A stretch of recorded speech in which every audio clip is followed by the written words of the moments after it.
but I thought that I'd take a moment. All right. So the last thing you said was is that you dealt with it in the morning, and then it came in the afternoon, and you thought, oh well, I dealt with this morning. Why do I have to deal with it again?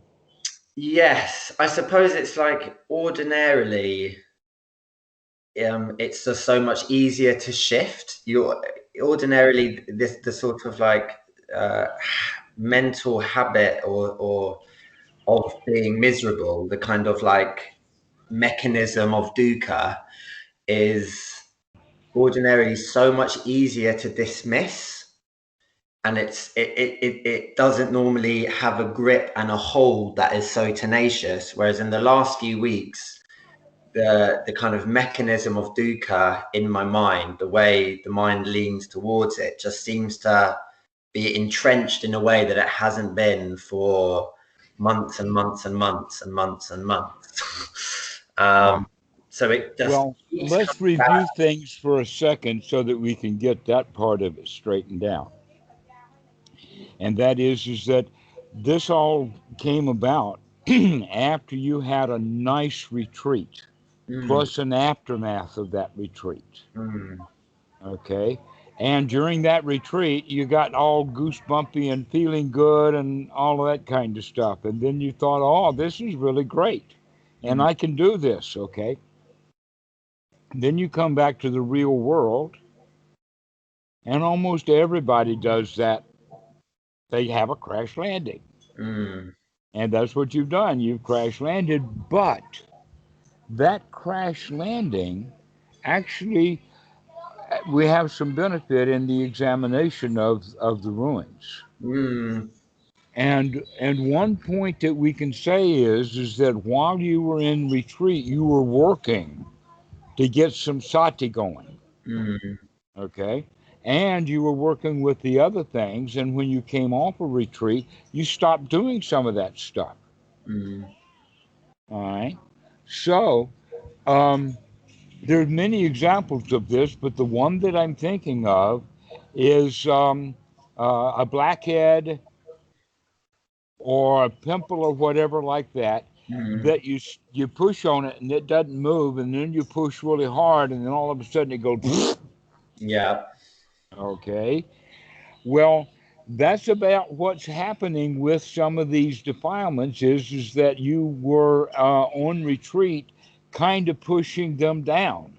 Mm, And then when you came back and don't have such a good, decent practice anymore, they come back up.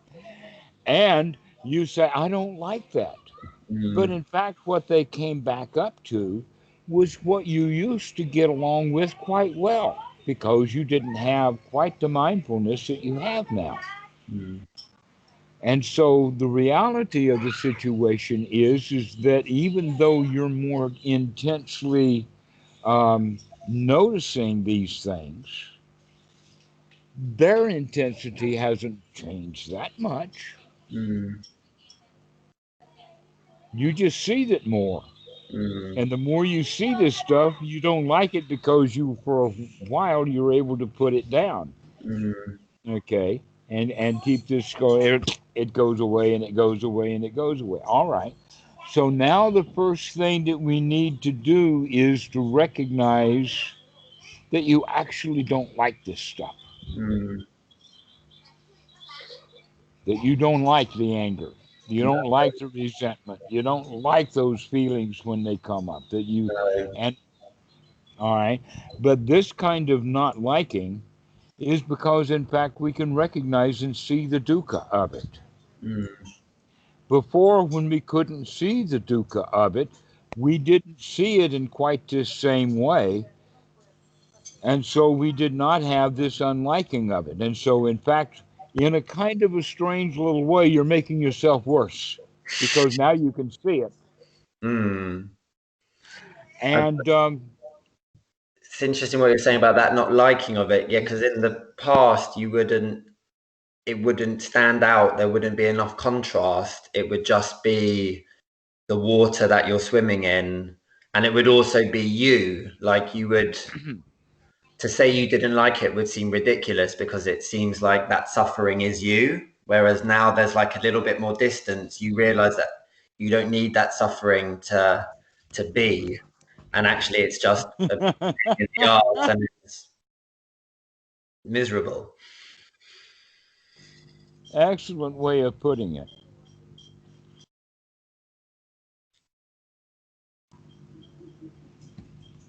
So, you're right. That's the point that we need to make now for you, is that now you have a newfound disliking for dukkha. Mm. This can help then your dedication to make sure that you're free of it. Mm. That this is part of the progress. We have to now gain that through, we have to gain that determination to be free from this dukkha, but we do it through the right attitude that we've been developing, that I can get rid of it. Mm. See, that's also what you've been testing, because you have, in fact, said, I could get rid of it, I did get rid of it, I was free of it, now it's back. Mm. Is that going, what's that going to do to my unremitting joy? What's that going to do to my unremitting right attitude? Mm. Well, Well, unfortunately, it's made it remitting. it's remit. Please remit. Yeah, it's gotten rid of the prefix. Oh, okay. Well, so we need to get our remit up Okay. to bring it back, to get our mojo going. Yes. And part of that has to do with the reconciliation of, yes, it is going to keep coming back up, but I'm determined now to do something about it. Now that I've had the vast good success that I have had with this, we can continue on with that. Mm. In other words, good old Kawanka to the rescue. Never mind to start again. And it does feel like that in like practice, like post retreat. It does feel like starting again, right? Because you have to humble yourself when like all of that kind of the samadhi that you develop on retreat, it does not stay. And Mm-hmm. you kind of start from a different place than you were on a everyday basis than you were starting on day 5 of your retreat or whatever. Right. Yeah. And so we have to start again. It's kind Interesting. of like, go That ahead. didn't bother me, which is the last retreat I did, which was a long time ago. It really bothered me that that the samadhi was so different post retreat. That hasn't been. I've been completely at ease with that. That hasn't been the issue. Um, Wait a minute. Weren't you the one who said you've been miserable? yeah, Wasn't that but the not one? about that. But not about that. I've got whole other things I've been miserable about. Holy moly. I haven't been miserable. Mm.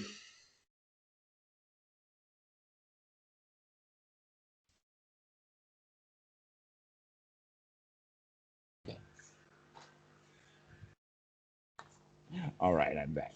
Cool. Yeah, I haven't been miserable about the shift, the change in practice that kind of is the inevitable post retreat change. That's actually felt. I mean, I'm completely at ease with that. I do like. I feel like practice, like especially this kind of samadhi, it goes up and it goes down, and some of those things are those things naturally arise based on conditions. Like that's become so clear to me over the last year, that the idea of getting annoyed about the fact that on retreat X or Y was available, and then in daily life X and Y, at the moment X and Y are not available. The idea of getting upset or annoyed about that is absurd and hasn't entered into my thing. What you're talking about the pimple exploding though, and that makes a lot of sense, but it feels like what's come up since is actually like a very deep rooted psychological pattern, like a very Mm-hmm. very very old old, what's the best word for this? Like old pattern or old script. Wound. Yeah, wound works as well. Script or wound. Um, and there's like a few life circumstances that like have that have made that script or that wound surface. But you know, I know that life circumstances are not the be all and end all. It's obviously how one relates to the life circumstance that determine whether or not it becomes a big dukkha party or not. Okay. Well, here one thing that we have to keep track of is that these things that we're calling deep wounds or whatnot actually do come to the surface Mm-hmm. on a regular basis. This is what we call hindrances. Mm. But now what we're doing is we're getting kind of down to the root, Mm-hmm. which the translation that Bhikkhu Bodhi uses is underlying tendency. Mm.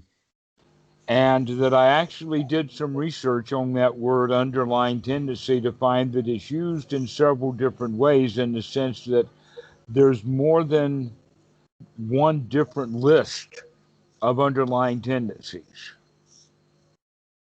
That, for instance, the second noble truth, the greed, ill will, and delusion, those three can be considered underlying tendencies. Mm. Another way of looking at the underlying tendencies actually fits and conforms directly and precisely with the four instincts. Mm.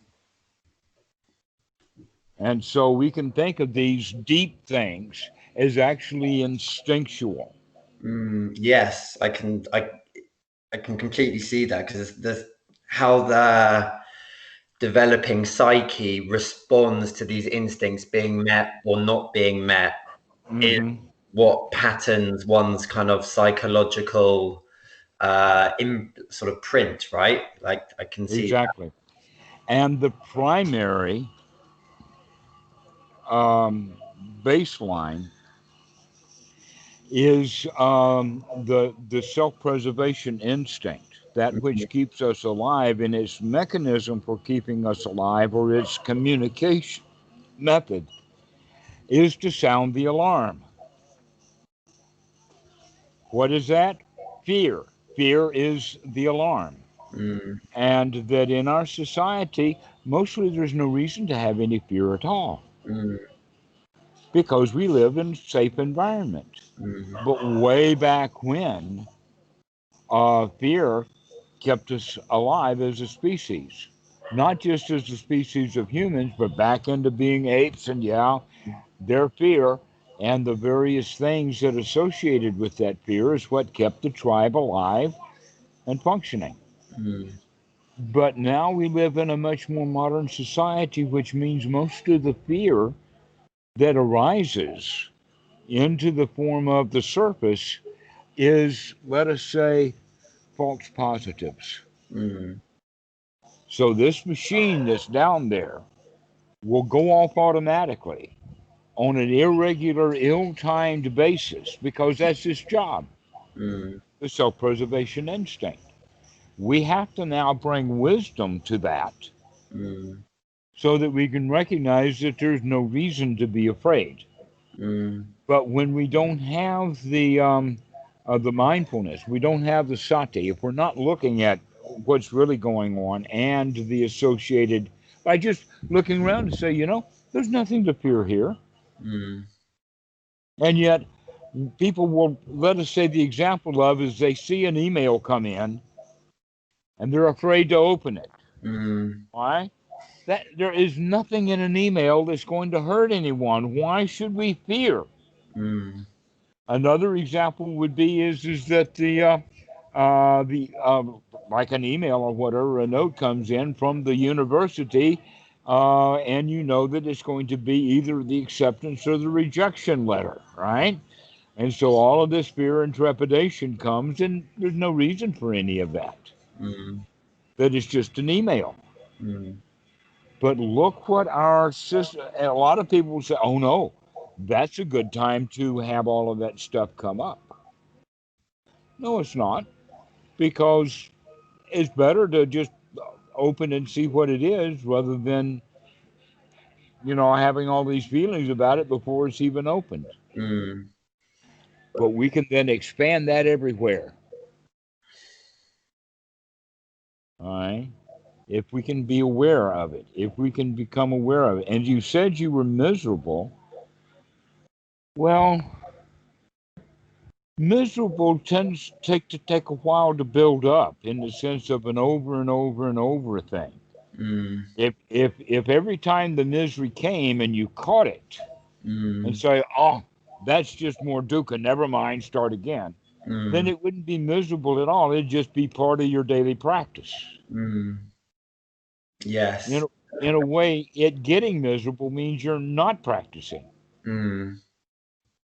Because it suggests that there's like that cumulative build-up. Um, yeah, I suppose that kind of like off cushion, that kind of like continuous investigation, continuous gladdening, continuous Mhm. deliberately feeling in. Unremitting is the word we That's the use. one that hasn't been there.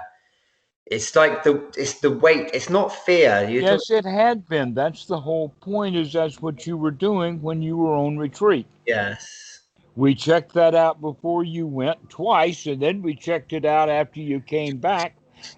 And we know that that unremitting mindfulness was there and the results of that practice. But now you're not unremitting with it. Now No. you've got And kind of sloppy. now it's the opposite. Now as I said, that kind of like that wounding or that patterning has, for whatever reason, in response to circumstance, arisen, and it now seems to be the thing which is unremitting. It's the thing which keeps coming into mind, which keeps on patterning my behavior. Like it's almost like it's um, Okay, but you've got a kind of a handle on it already. In fact, you called it an it. I don't know what it is, but whatever it is, you now have to have that strong determination mm, that we've spoke about before to mm, say whenever any thoughts of it come into mind, out they go. I'm not even going to dwell on it long enough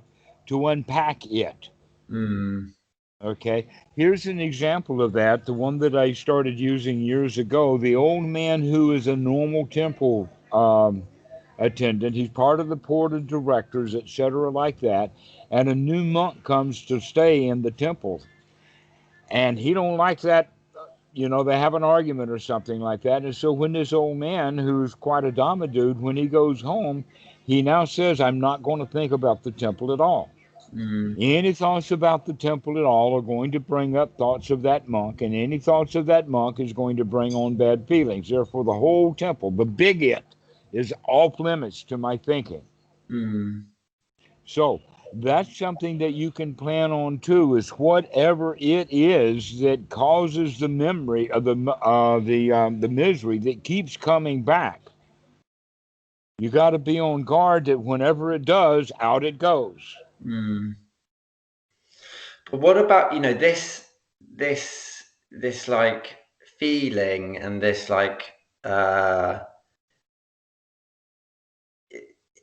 it's so deep rooted. I see it. If I look back on my life, it's the thing which comes up whenever I feel really bad. This is the story. This is the script that plays.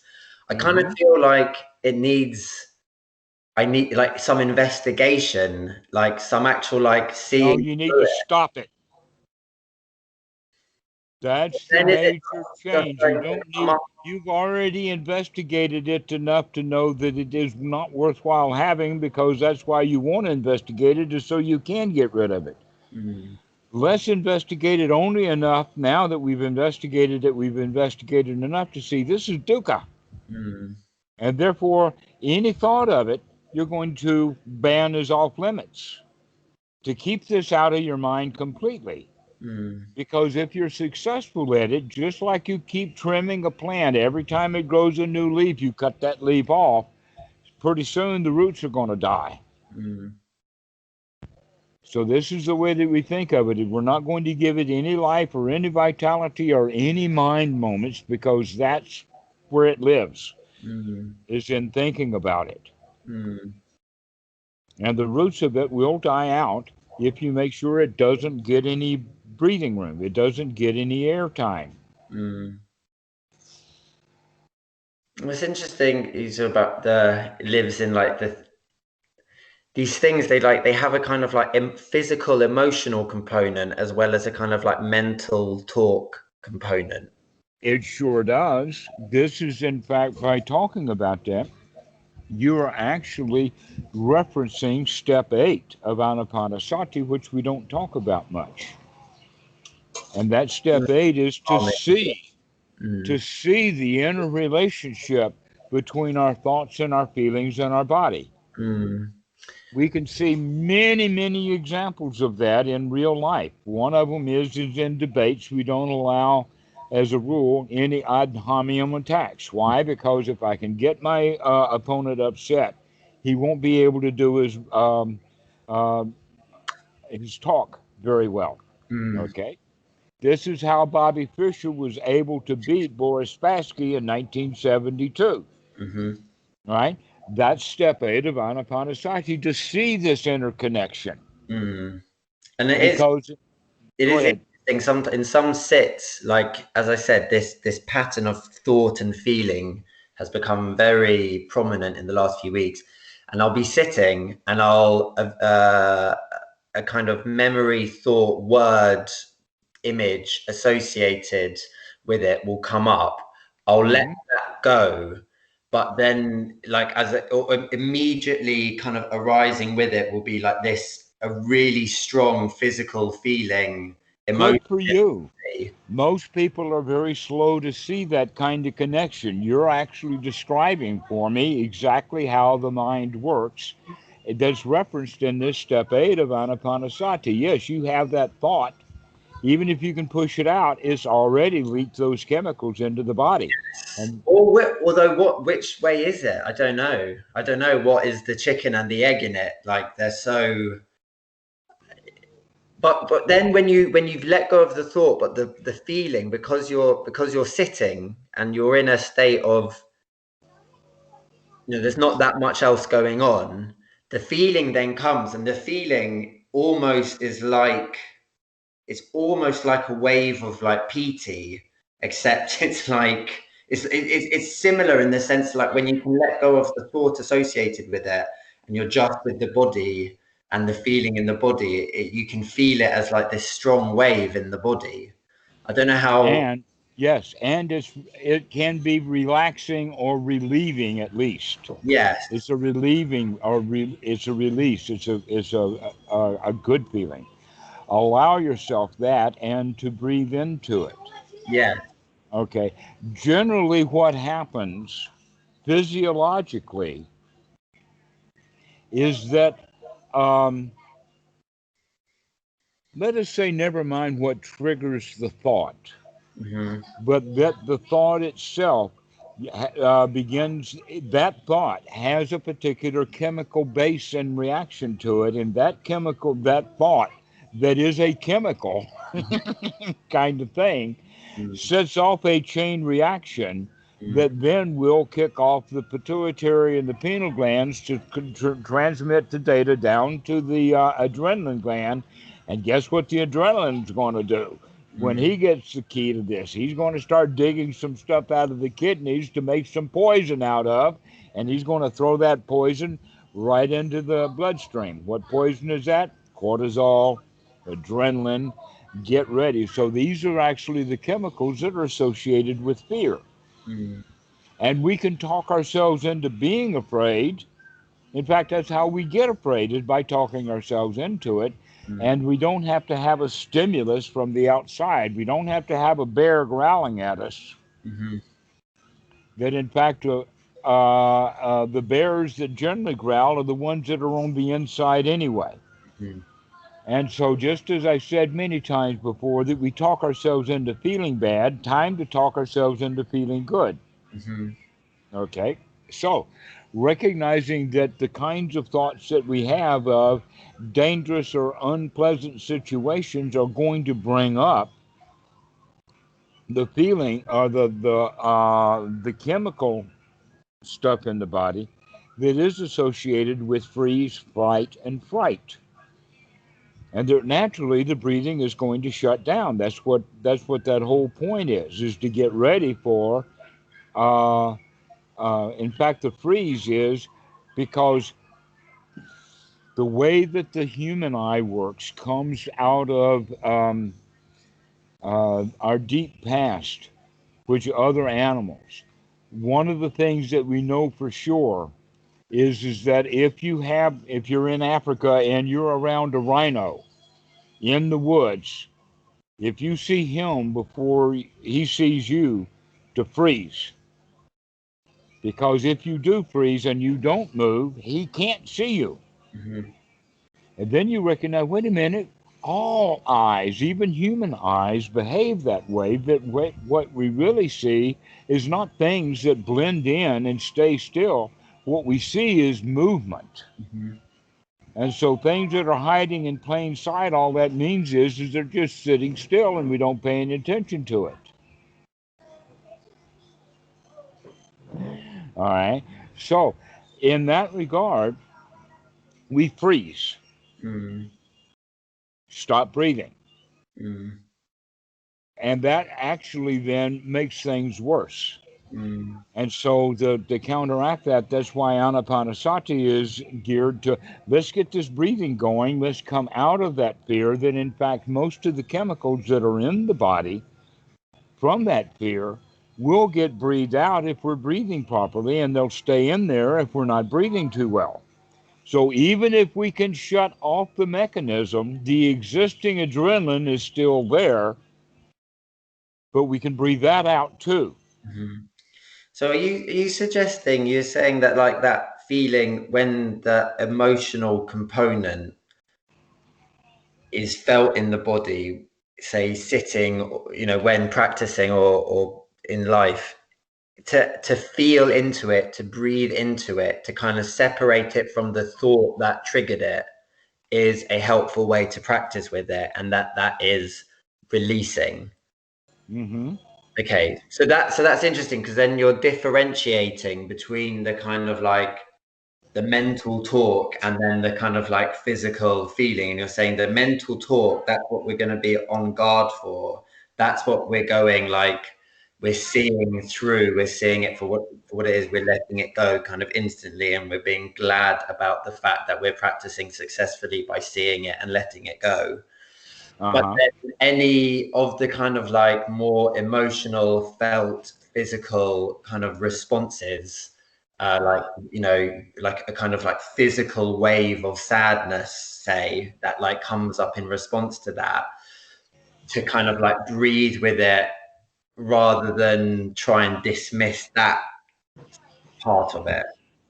All right. Let me back up just a bit with that and say that um, you're right that if we can stop the thoughts, then we can deal with the feelings.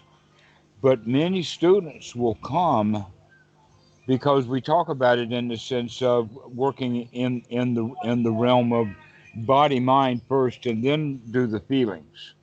But then the student will come in and say, oh, but all of this anxiety keeps coming up, or tensions in the face, or other things like that that I'm noticing.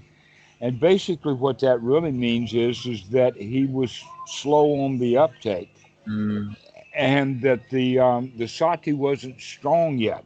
mm, And because of that, he was thinking the kinds of thoughts that would put his body into a state of anxiety or fear. But once he recognizes the anxiety and fear, it's still, let's go with having some happy thoughts. Let's change the content of the mind. That in fact he can recognize possibly that if he is feeling anxiety, mm, that the thoughts that he has is in regard or in association with that. That in fact feelings can come up, before the thought. Why? Because other things can trigger a feeling Mm. other than thought, but thoughts are one of the things that do trigger feelings. And so we can say that which came first, the chicken or the egg? Sometimes the thoughts come first and then the feeling, and sometimes the feeling first and then the thoughts. That's what I was trying to get at before. That is how I expect how that makes sense for me for what I experience. It's interesting. You're talking a lot about like tension, anxiety, fear, stress. Hmm. What I'm feeling is not. It's much like softer than all of that.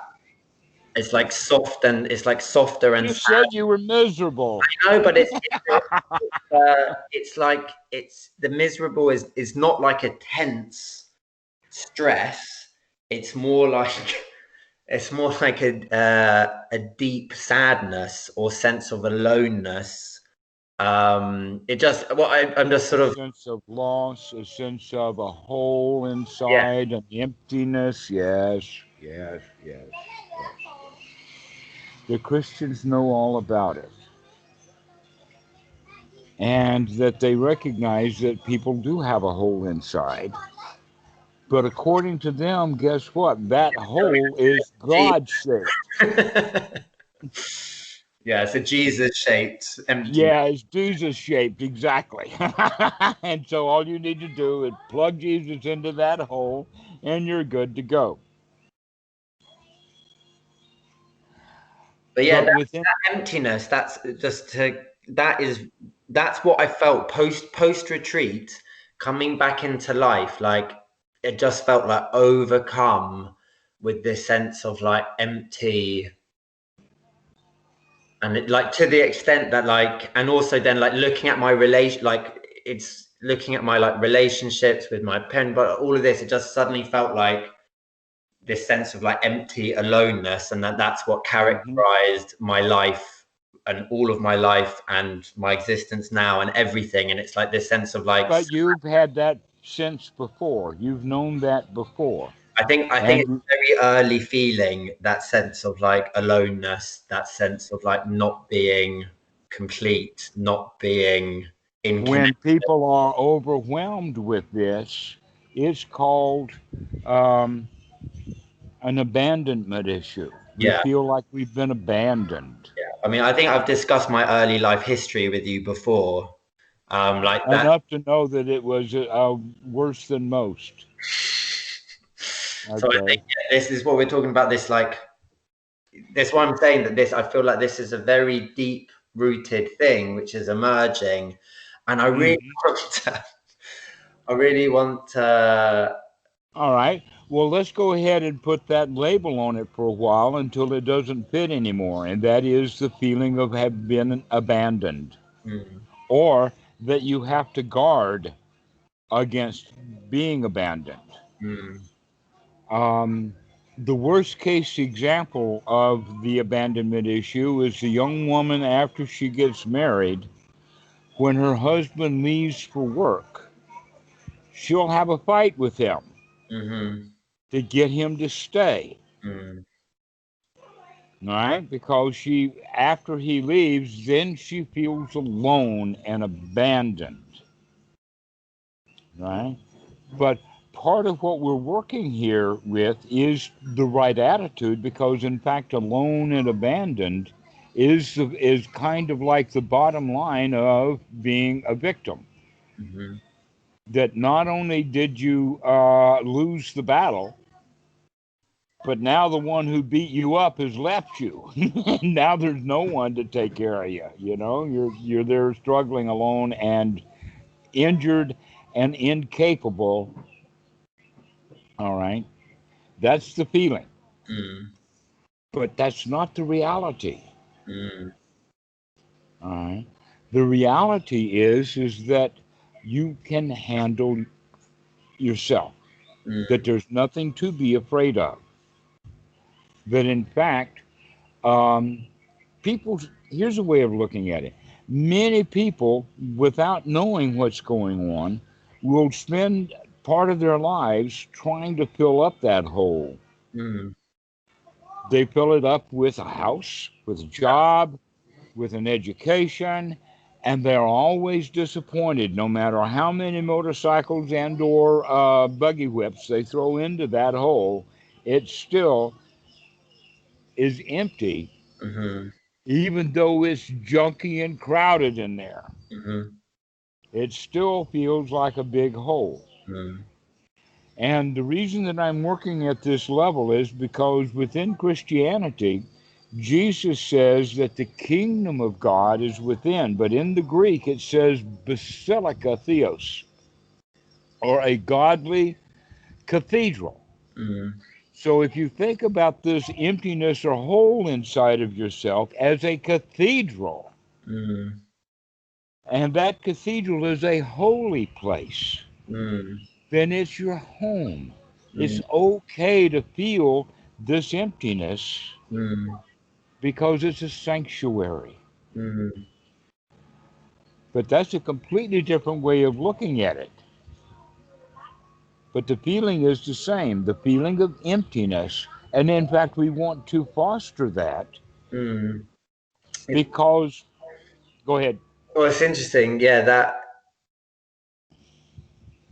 there are times when I've been able to approach that sense of emptiness with exactly that sense of like awe and wonder and a joy in exactly its emptiness, in Mhm. exactly the fact that it's not filled with shit. Do you know what I mean? The fact, Right, right. It's expansive. You yes, got it's spatial, yes.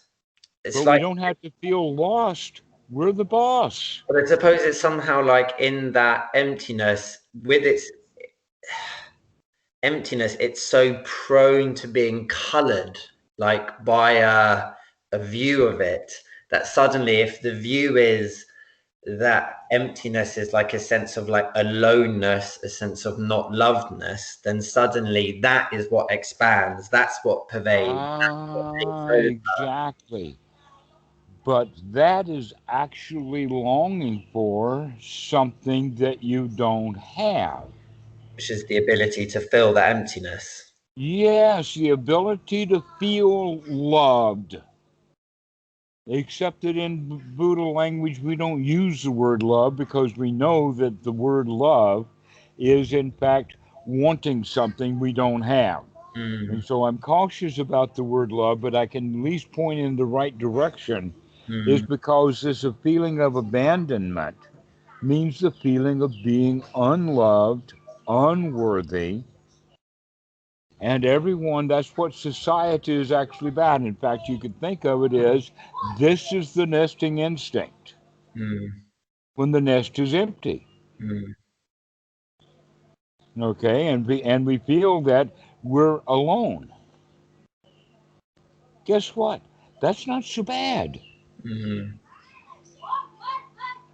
That's not so bad. Why? Because the only possibility to be not alone is by being in the company of people who have not yet got their mind together. And so, in a way, you're saying, I want to be entertained. And so, this feeling of emptiness also has the quality of boredom and restlessness. Mm. Mm. That seems Is like, that yeah, that's a secondary quality of it. Like that's how it kind of manifests. hmm because we're looking for something to fill it up. We're looking for something because what we have now is not good enough. Mm. That's the time we need sati right then to wake that up and say, oh, yeah, really? I want to be loved? Well, then let me do it. I can do that. I'm good enough. I'm smart enough. I'm strong enough to give myself all the love I want. And then I can appreciate what my family does for me a whole lot better because I don't need them. Yes, you're not coming to them with all of that need. You are Mhm. a complete human being who's able to kind of look after themselves. And from that place, you can actually be a much more loving, helpful, wonderful parent, partner, friend, Mhm. whatever. I get And, that. Okay, so now you're getting in touch with the fact that everybody has this emptiness or this longing in there, and that in the Buddha's language, this is the stuff of the high five fetters, especially this restlessness, Mm, and that for many people they express this restlessness in boredom, in doubt. We can talk about it in the sense of feeling empty inside or longing for something or being incomplete. mm, But then if you turn your joy juice on, you get your mojo going, and you can just pop right out of the chemistry that creates that stuff. and suddenly that emptiness is a kind of like rich, vibrant inner. Oh wow, it's Like that. nice in here. Well, Wow, it's nice in here, yeah, nice and yeah, empty. yeah, yeah. I think that yeah, that's a beautiful idea. That's the language of that in Christianity. What do you say, Basilica Theos? The like inner. Okay. That is a very that I find that very appealing. Mm, right. Metaphor. And that everything you breathe is God. Mm, Is a God-filled emptiness. mm, And with every breath, we breathe in the divine, the holy, the wholesome. mm, And every breath we breathe out all of the anxiety, the tensions, the worries, everything. mm, And so this is the way of thinking about it is that, and inside this Basilica Theos, it's capable of taking my exhaust unremittingly. mm, Okay, that's a joyful part of looking at it too. In fact, I have many years ago, but done guided meditations mm, with this whole idea of the Basilica Theos, or the emptiness inside, becomes part of our breathing, and we breathe in God and breathe out God and breathe out all of the anxieties and the tensions and the worries with each breath, and we can get ourselves into a good space, mm, knowing that yeah, it's okay that we're empty inside. It's just a feeling, but mm, now I begin to like that feeling. mm, Because what is my choice? Is to continue to not like it. mm, mm, And so we become friends with the way that we feel. mm, We become kind to ourselves in that regard. mm, But what you talk about is miserable is because you're doing this. You mm, don't want it. You don't like it. mm. All right? So instead, it's about like opening into it, breathing with it, making friends with it, showing kindness, love towards it, and letting it. Taking the unsatisfactoriness out of it. Take the dukkha Yeah. out of it so that this is dukkha nirodha. Mm. Yes. And so this is why we have to practice at a deep level, or not a deep level. This is more an advanced level of practice. Mm. Well, I feel really, I feel really lucky to have had this. Well, really fortunate to have had this conversation with you, and really, I genuinely feel really excited about it because, as I said, it's like I feel like this is the this is like the bottom line in some ways for me. It's like this feeling, and this feeling Until you get to another bottom line, but for now, and that way of approaching it, that way of thinking about it, really, Mhm. I can see that that is a really rich and expansive possibility. And yeah, thank you. I have to go. I have to Me go right too. away. Thank you so much for your time. I'll speak to you next week.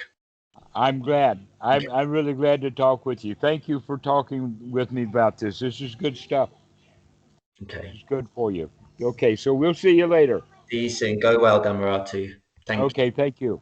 Thank you for calling.